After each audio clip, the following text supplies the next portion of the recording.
and rainy. Most peculiar. Wow. Sorry to hear that. We need to put you on a supersonic jet and bring you here because it's beautiful here. It'll need a little bit more, more. What else are you putting on the table? Are there regular flights from Cape Town these days? Yes. I think they are. Yeah, they are. Not sure how full they are, but yeah, they are there. Yeah. And do they pack them with a lot of people, or are they keeping social distancing requirements? What's the... I haven't heard, but I think they do have spaces between, so they're not as packed as they used to be. Yeah. Oh, wow. But what people are really pushing for is really having a COVID test before you get on the flight. Oh, before you actually board the flight. Yeah, yeah. I guess that is the thing to do. Then you know, yeah. So it's just gone 1 o'clock. So I think we can put the text on the screen and get going. Believe it or not, well done to everybody, because today concludes the section on Shabbat. And I want to say a big thank you to all the regulars for coming all the time. And just to let you know that my friend Jeff Sasinski is with us today. He's just not on Zoom. We had a meeting just before this, so he's here in person, live, opposite me at the desk. So just so we know that all the regular, loyal, dedicated people are still here every single day. That's wonderful. And a big thank you, a huge yashikayach to all of you for participating in the Rebbe's beloved and cherished Rambam program, and all the brachas, all the blessings that it says, and it's going to say in this chapter in 30, which are associated with Shabbos, the laws of Shabbat, keeping Shabbat, treasuring it.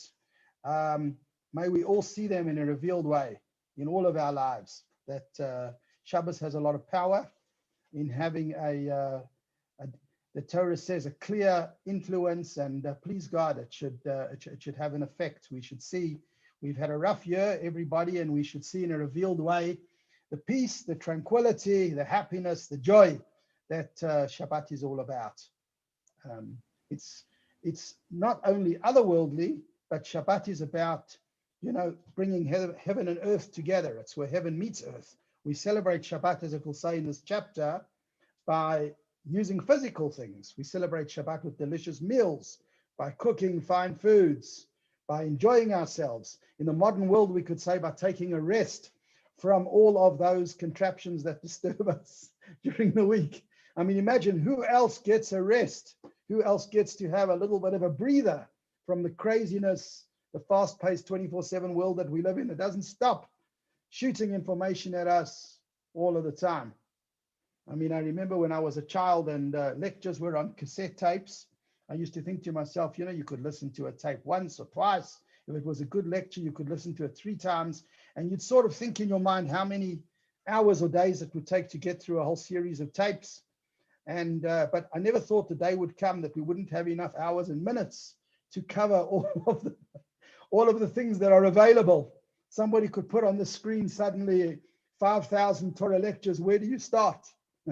Looking for what you like might take half a day. So, but Shabbos gives us a rest from a noisy world, and we appreciate it. So let's go to the text on the screen. So there it is, Shabbat chapter 30, Mishnah Torah, the Rambam's 30th chapter in the laws of Shabbat. And it's quite a nice breather because we had a lot of technical chapters, and this one is a lot less technical, a lot more practical, a lot less prohibitive. A lot of people look at Shabbat as, how would you call it, something that is all about don'ts. Don't do this and don't do that. Little bit like when we're little toddlers and little Babala looks up and mom's always saying, don't, until the new age psychologists, the new age parent counselors came and said, don't use the word don't too many times. Rather, the world should be a positive place. There should be lots of do's, and Torah is like that too. People have to experience also the joy and the happiness. And then it's interesting, that's when the so-called prohibitives, the don'ts, fall into place. The truth of the matter is, if we have enough of the asay tov, of the doing what's positive, then eventually there isn't a need to worry about the negatives because they don't happen. So the very first chapter over here, where the Aleph is, tells us of the fundamentals of Shabbat, Shabbos, however we're pronouncing, Yiddish or Hebrew. Arba dvarim nemru b'Shabbos. 4 things have been said about Shabbos. Shnayim min Torah, 2 of them originate in the Torah itself. 2 themes originate in Torah itself. Ushnayim midivrei sofrim, and 2 are rabbinic. V'hain mefirashin al yedei hanaviyim, and the rabbinic ones are described, they're unpacked through the prophets who explain, they decipher what they mean. And he goes on to say what they are. Sheba Torah, what are the 2 pillars or primary themes of Shabbos that are mentioned in the Torah? You find them actually in the 10 Commandments. Observance of Shabbos is one of the 10 Commandments. And when Shabbos is referred to in the 10 Commandments, we notice that there's a different word utilized in the 10 Commandments that are in the book of Exodus, in the Parsha of Yisro, at the time of the giving of the Torah. And when the 10 Commandments are repeated in Deuteronomy, almost verbatim, but there is an almost because you've got to spot the difference, the word is different. The one place says Zachor, can you see that word there in the paragraph? Zachor et Yom HaShabbat, whoops, that's not a good highlighting system. Zachor et Yom HaShabbat, remember the day of Shabbos in order to keep it holy. And the other one is Shamor, take heed or guard it. And in fact, our sages say, Zachor v'Shamor b'dibur echad. If, we sing this, it's part of the song of Lecha Dodi on a Friday night. Shamor v'Zachor b'dibur echad, the expression guard and remember were actually uttered at the same time. Hashem did what humans cannot do. We can't say 2 things at once. Well, we not in that kind of way, absolutely and literally. We can do it in other ways, but to actually say 2 different words at the same time that are different. So that was one of the miracles that occurred when the 10 Commandments were presented by Hashem at Mount Sinai, that he gave us these 2 themes of Shabbos, Zocher, remembering Shabbos, and Shomer, guarding and protecting its sanctity by making it a restful day and being careful with all of the malachot, the 39 types of work that we've been spending all these chapters talking about. Those are things that were uttered at the same time. V'shenes parshu al yedei hanavim, and this was expanded by the prophets to include kavod v'oineg, honor and joy. That Shabbos has to be honored and respected. We give it honor by treating it like a very special day. And the Rambam will explain how. If you go, please God, there should be simchas. People are struggling now because to make a wedding or a bar mitzvah or whatever it is much, much harder than when there's no COVID. My daughter celebrated her 12th, her bat mitzvah in August. It was just a few people. We sat with the closest family. You couldn't make bigger parties and still can't. But nonetheless, when you go to a place where people are celebrating important occasions, bar mitzvahs, bat mitzvahs, weddings, etc., you see a look of honor. People are feeling honored that they have a milestone to celebrate. And that's the kind of theme or feeling that we should find when we see people celebrating Shabbat or Shabbos. You should feel that there's something different and special in the home, in the shul. So for Shenisparshoy, the Nevi'im, that these were unpacked by the prophets, kavod v'oineg, honor and pleasure. Shenemar, how do we know this? Because the verse says in Isaiah, in the book of Isaiah, I'm just scrolling up a little bit there, see it in the English towards the end of the paragraph labeled with a 1, as Isaiah states, and you shall call the Sabbath a delight, sanctified unto God and honored. Oneg, delight, interestingly, is a reference to literally physically enjoy something, physical pleasure, the delight, for example, in eating, in partying. Now, normally in our minds, we draw a distinction between so-called the physical pleasures of the world and so-called more spiritual delights, like study or meditative prayer that might cause us to relax. So we see a great distinction between the two. But when Shabbos comes, Hashem says, here is an opportunity, says Torah, to synthesize the spiritual and the physical, to use the physical delights of the world to honor Shabbos and to honor Hashem. So when we indulge on Shabbos, out of respect and honor to Shabbos, the same way we put out a lavish feast, if a very dear friend or relative was coming to visit. I mean, I remember when I was a child, certainly people traveled overseas much less. And when my parents received honored guests from overseas, especially family members that they hadn't seen for years, you know, you could pick up the joy in the house as a child. You could see that the table was set differently, that that whatever foods were put out were there to honor people, grandparents, whatever, that did not have the opportunity to come that often. And Shabbos has to be honored in that kind of way. Number two, what is meant by honor? This refers to our sage's statement that it is a mitzvah for a person to wash his face, his hands, and his feet in hot water on Friday in honor of Shabbos. In our modern lingo, that means a bath, a shower. One should wash in honor of Shabbos. In many communities, the mitzvah to go to, it's actually, sorry, correction, it's not actually a mitzvah. It's not a commandment, but it's a tradition to go to mikveh on a Friday afternoon in honor of Shabbos. But it's not a direct have to or a mitzvah. He should wrap himself in tzitzit and sit with proper respect, waiting to receive the Shabbos as one goes out to greet a king. So Maimonides explains that in the last hours of a Friday, a person should take a shower or a bath, get ready, put on one's finest clothes. The sages of the former generations would gather their students together on a Friday, wrap themselves in fine robes and say, let's go out and greet the Shabbos king. Now, just to add a bit of spice over here, the commentaries on the Rambam, yeah, there are commentators on Maimonides as well.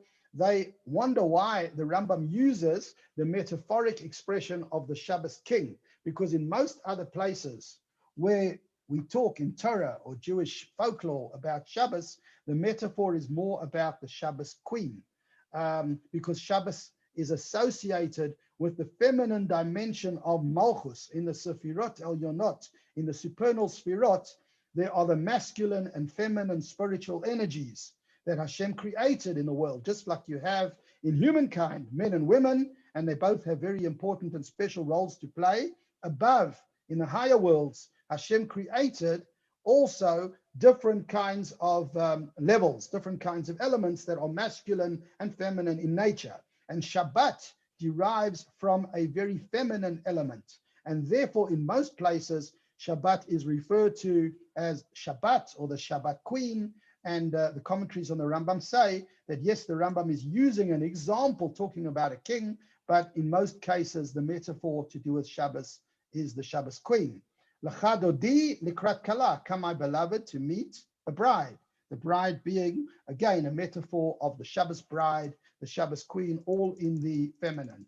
Number three, among the ways of honoring Shabbos is wearing a clean garment. One's Shabbos garments should not resemble one's weekday clothes. A person who does not have a different garment for Shabbos should allow his robe to hang low so that Shabbos clothing will not resemble the clothes he wears during the week. So this came up practically, I remember when we were students, let's say high school age, tertiary education age, and we'd go on a Shabbaton, or we'd go out into the bush, to the park or the game reserve. So some people would say, you know, there's no shuls here. It's not really a Jewish community. So why should I put a suit on? I'm going to sit in a bungalow or just outside the bungalow on the stoop in my suit. This is not the place for that. I should keep my, I don't know what you call them, my felt schooner and my khaki stuff on, or whatever casual clothes I'm wearing. So the answer is no. Wherever you are, it's Shabbos. You don't put on Shabbos clothes because of shul. You put on Shabbos clothes because of Shabbos. So wherever you are, even if you are in the bush, camping, hiking, you should pack your suit with you and your hat if you wear one, or whatever it is that you use on Shabbos. Last part of paragraph 3, Ezra was one of the great leaders of the Jewish people. Ezra ordained that people should launder their clothes on a Thursday as an expression of honor for Shabbos. So certainly in the days of old, there were no tumble dryers. It took a bit longer to launder clothing. So Ezra wanted us to get going already on Thursday so that our clothes would be clean and laundered in honor of Shabbos. Number 4, in respect of the Shabbos, it's forbidden to plan a meal or wine fest for Friday. Now, there is quite a common custom, certainly in the South African business community, where people love to have a drink on a Friday afternoon. A lot of people, because of the pressures of the week, they get together Friday afternoon and have a bit of a relax and a drink and party a little bit. So one has to be careful of the extent to which one does this kind of thing, because any kind of gathering to drink or eat on a Friday afternoon is not allowed to compromise the sanctity of Shabbos. Person shouldn't come home on a Friday afternoon and tell his wife and family, look, I'm full, I've eaten, I've been at hectic parties today, but rather we should come into Shabbos with an appetite honoring it. So according to the letter of the law, says the Rambam in parentheses, it's not a fast. We're not telling you can't eat on a Friday. One may eat or drink until nightfall when you daven and you get ready to make Kiddush for the Shabbos meal. Nevertheless, as an expression of honoring Shabbos, a person should refrain from planning a meal for mid-afternoon that he will enter the Shabbos with an appetite. So the difference is Friday afternoon, one should snack, so to speak, or have smaller meals and try to ensure that everybody knows how much they can eat and how much it takes to take away their appetite. So one should leave enough space that there is an appetite in terms of honoring Shabbos.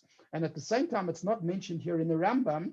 I don't think it's right here, but there is a concept of tasting the Shabbos food on Erev Shabbos based on the verse and the phrase, Tu'amea Chayim Zachu. It says the people that taste her delights beforehand on Erev Shabbos, that is a great merit because it also shows respect for Shabbos, provided you're just tasting. If you sit down and have the whole Friday night meal on Friday afternoon, that's not respectful to Shabbos. But a little peck here or there, and it also depends on if the cook allows it.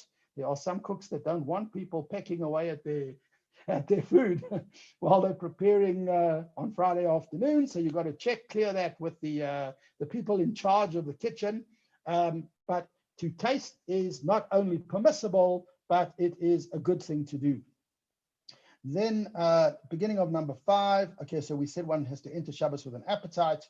A person should prepare his table on Friday, even if he is to partake only of an amount of food equivalent to the size of an olive. So even if you're snacking, the fact of the matter is by preparing the table on Friday already and making the table look good and honorable, so we create a situation that we show that we're honoring Shabbos. What happens in a house when someone important is coming? Everybody scurries around to put the junk away and chuck whatever's, lying around in the closet. So it should look at least like a neat place. That is Shabbos. In the hours before the arrival of Shabbos, it should be the same in a home. Everybody should be scurrying around to make sure that the home looks beautiful and pleasant and clean and neat for the Shabbos queen. Halfway through paragraph 5, similarly, a person should prepare the table on Saturday night if he is to partake only of an amount of food equivalent to the size of an olive, even a small meal. In this way, he shows respect for Shabbos when it enters and when it departs. So not only Shabbos, Erev Shabbos on Friday, but Shabbos afternoon and Shabbos evening, by having a clean table, we are honoring Shabbos before it comes in and after it goes out. Just like with a guest, you don't push them out in a hurry and you bring them in a very happy and tranquil way. One should prepare one's house while it is still daytime. This is an expression of respect for Shabbos. With a lamp burning, we're going to have to hope that ESCOM helps us with that. that there are lights burning, a table prepared with food to eat, a couch bedecked with spreads, and all of these are expressions of honor for Shabbos. So prepare the house, prepare the table, prepare the food. Number 6 is very interesting. Even an important person who's unaccustomed to buying items at the marketplace or to doing housework is required to perform tasks to prepare himself for the Shabbos as an expression of his own personal honor. So, there's some people who have the privilege that they don't have to do their own shopping. They don't have to prepare or clean the house up, but they are still supposed to ensure to get involved in the activities of preparing for Shabbos. I'm just going to run a mute. There we go. So, and nowadays, I suppose during lockdown, we all discovered that there's like lots of apps that you can use to order your stuff. Checkers, 60 Minutes, Zalzi, Bottles, Pick and Pay, Woolworths. A lot of people learned a lot about online ordering. But however it is, there are some people that never have to go shopping. Maybe their wife shops for them, or maybe they have somebody who does it. There are large sections in the Talmud which tell us that of the greatest rabbis, there were those that went and specifically did jobs at home, home chores, or else chores at shopping chores in honor of Shabbos. So even a very important person accustomed to buying items at the unaccustomed, to buying items at the marketplace or doing housework is required to perform tasks to prepare himself for the Shabbos. This is an expression of his own personal honor.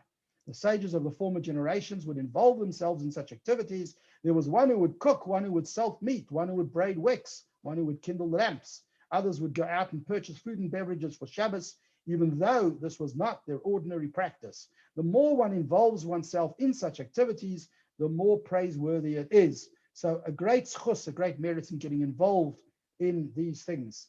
You know, there's a story of a Chabad shaliach, a Chabad rabbi that left, departed the headquarters in New York many years ago. I think it was in the 40s or the 50s, early 60s, somewhere there.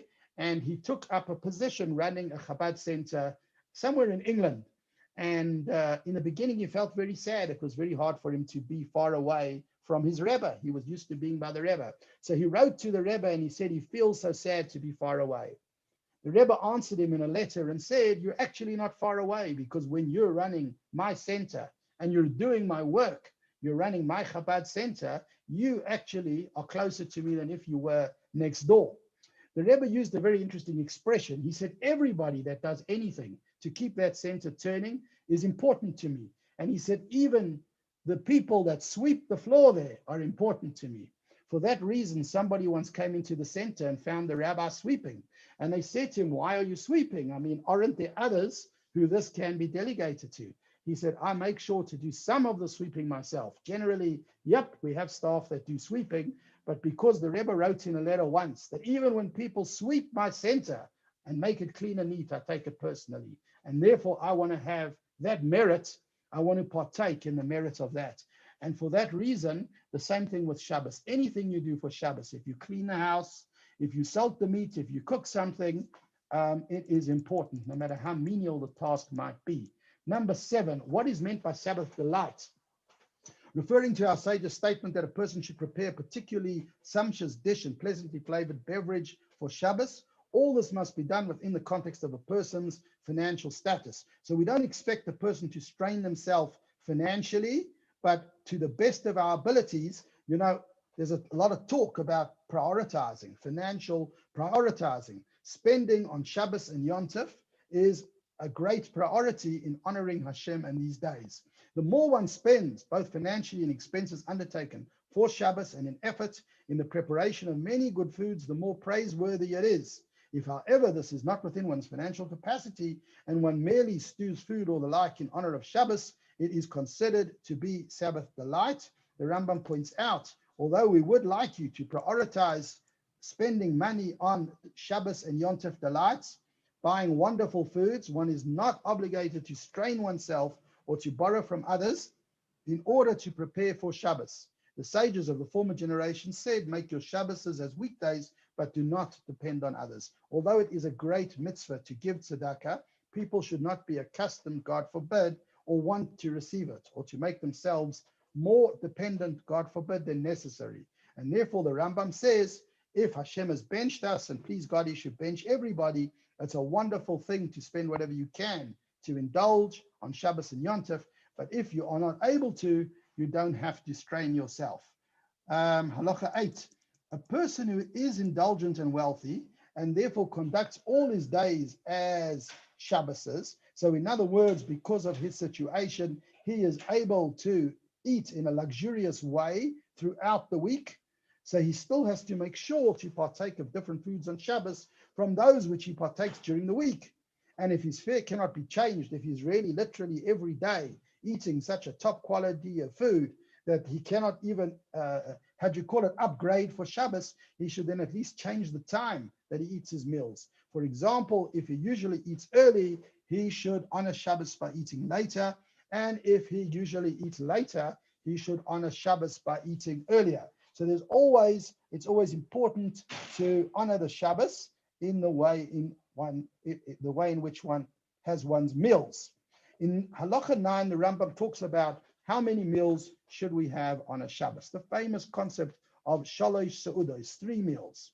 A person is obligated to eat 3 meals on Shabbos. One in the evening, one in the morning, one in the afternoon. We call them Friday night supper.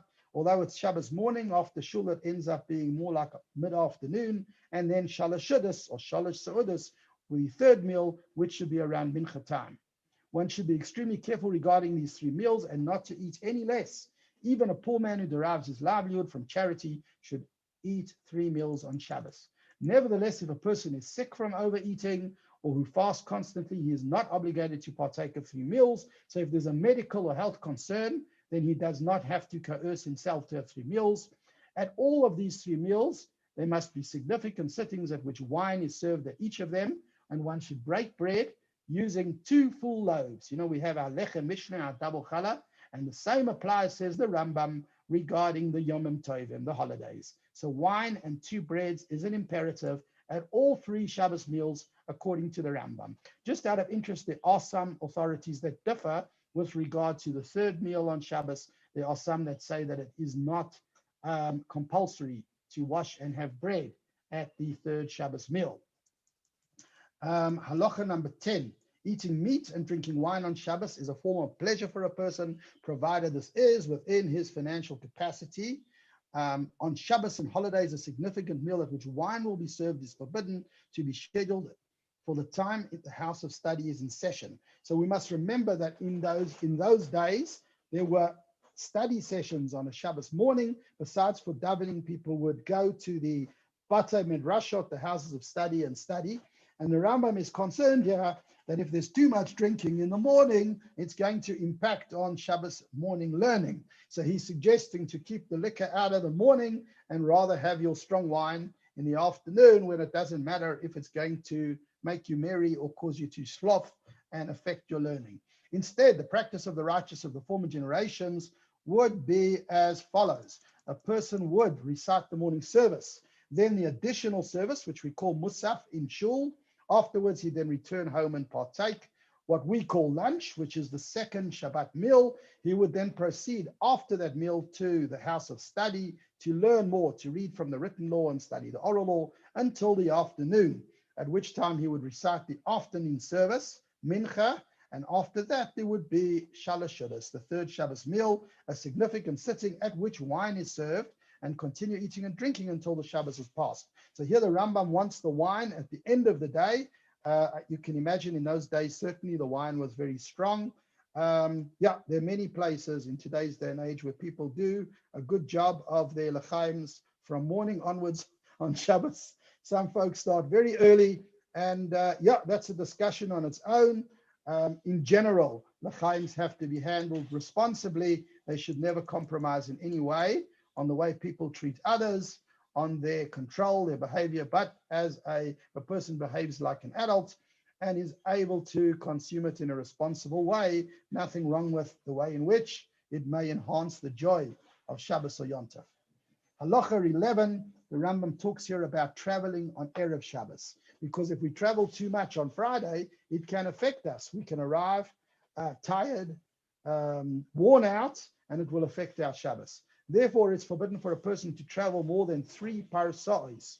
That's about 10 miles from the beginning of the day on Friday. In general, our sages do not recommend long journeys to take place on a Friday. There are other dangers. If you get stuck on a Friday, there's lots of interesting stories told where people ended up spending Shabbat in rather strange places because of the fact that they got stuck on Erev Shabbos in strange places.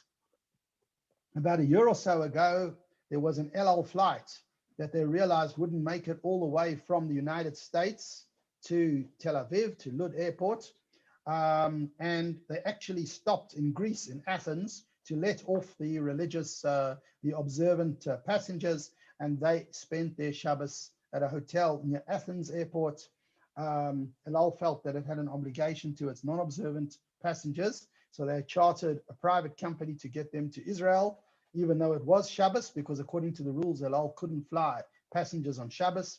So they chartered a private company to take the non-observant people from Greece to Israel. It was a very interesting occurrence. But the observant, religiously people remained in Greece, in Athens. They were put up in a hotel very near the airport. And once again, the Chabad community in Athens rose to the occasion and brought whatever Shabbos supplies these people needed. And they ended up having a Shabbos to remember. I guess what started off a disaster turned into a great memory. I saw clips of it afterwards, the end of Shabbos, that is, clips of the end of Shabbos, and it was quite an exciting event, almost like a Shabbaton. One should not rely on the members of one's household to prepare because we do not know that one will arrive on that day. So in other words, you must remember in the old days, there was less communication.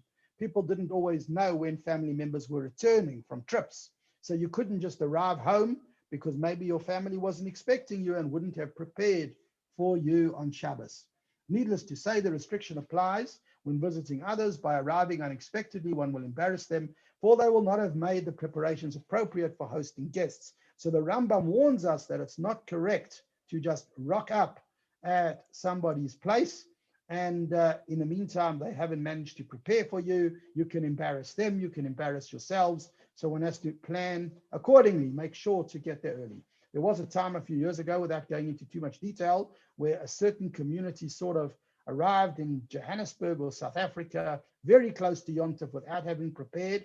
It was, so to speak, a big pressure on the South African, on the Joburg Jewish community at the time, that they didn't plan things and they just sort of arrived almost on the pavements of certain shuls and families, borderline Pesach. So people have to be organized, plan if possible. We're not talking about crises or emergencies. Obviously, Jews have to help each other in those situations.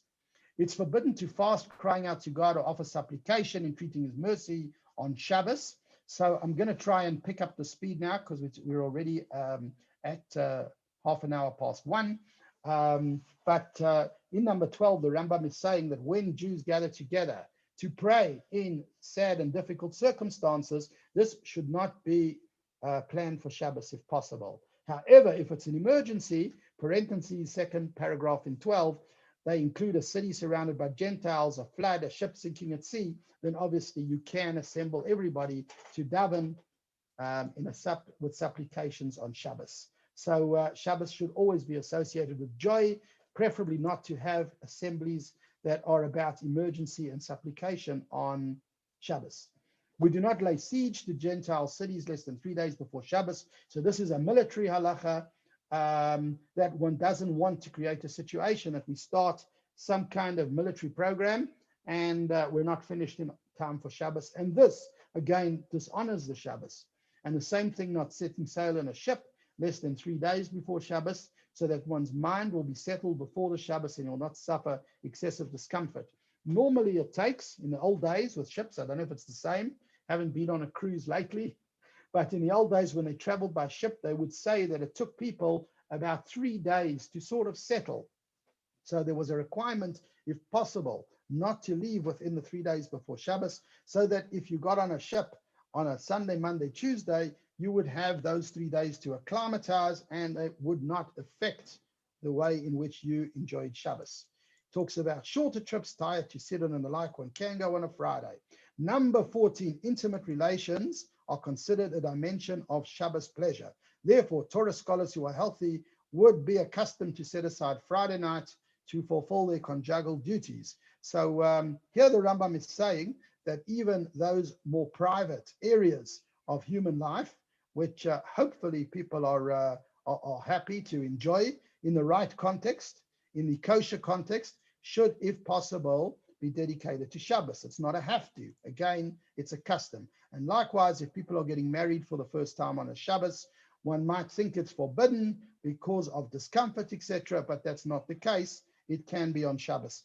And in fact, it was the tradition just recently, a few hundred years ago, in Eastern Europe, and that most weddings took place, believe it or not, on a Friday afternoon. The reason was because there was economic strain. So people often like to combine the wedding feast with the festivities that were taking place on Shabbos anyway. And therefore weddings were often on Shabbos.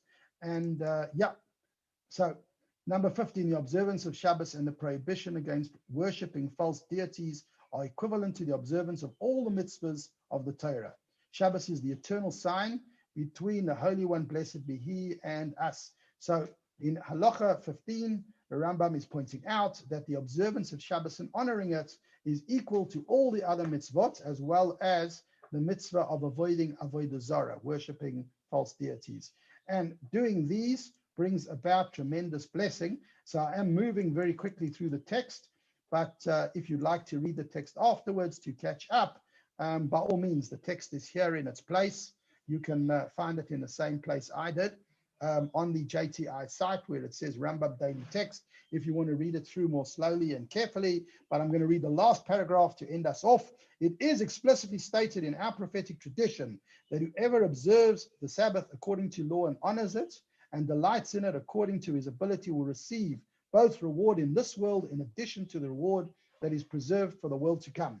So there are two places that rewards are achieved, Olam Hazeh, in this world, and Olam Haba.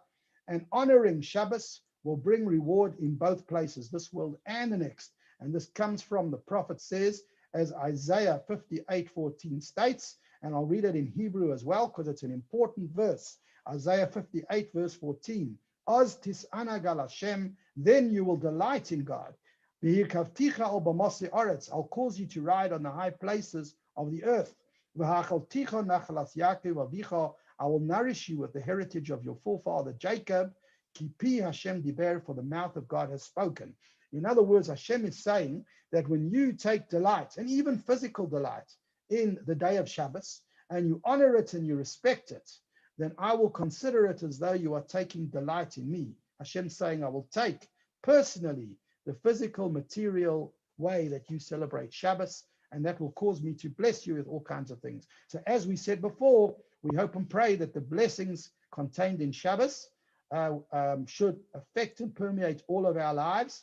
Maybe we can say over here, Chazak, Chazak, V'nis Chazak, because we finished the 30 chapters of the laws of Shabbos together, and we're all partners in this, whether you came to all of them or not, because in spiritual things, our sages say that everyone is a partner in everything, and there's enough blessing to go around.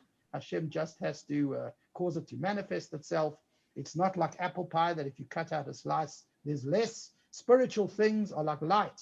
There's more and more and more, and the blessings of Shabbos should permeate the world and infiltrate our lives and stop the pandemic and all the good stuff. I'm going to stop the shared text, and if anybody would like to remain on to discuss this, with pleasure. If you need to move on, with pleasure, please do not feel obligated. We're not a strict school teacher. So, thank you, Rabbi. Thank you, Rabbi. Thank you for coming. Thank you, Rabbi. Thanks. So, Rabbi, Thank you for presenting. Yeah. Rabbi, according to Rambam, then, does if you on a sailing on a ship, is that regarded as breaking Shabbos or not? It says it's of no consequence. No, if I'm not mistaken, one's not supposed to board the ship on Shabbos or disembark. No, but if you board, sorry, if you're on the ship and it becomes Shabbos. Not a problem if you got on before Shabbos and you get off after. I mean, remember, remember that if a ship has, how shall we say, if it's a voyage of a few days, Shabbos is going to be in the middle. One has to try and not disembark on a Shabbos or board the ship on a Shabbos. So for instance, I would imagine, I'm not an expert in the field, but if one goes on a cruise, you might want to find out when they're stopping at port and what are the options for passengers who do not wish to disembark. So that, like, let's say they come and they stop in a port, you as a passenger might want to say, am I able to stay in my cabin? I don't want to disembark on my Shabbos. But if they tell you that for security reasons or whatever else, they can't let you stay, although sometimes it's the laws of the land that they've stopped that. So again, I think one would be able to disembark. Sure. Thanks, everyone. Thanks, Rabbi. Thanks for coming. Oh, thank you. Wishing Night, everybody. Rabbi. Thank you. Bye-bye. Bye. Bye-bye. A good week. Thank and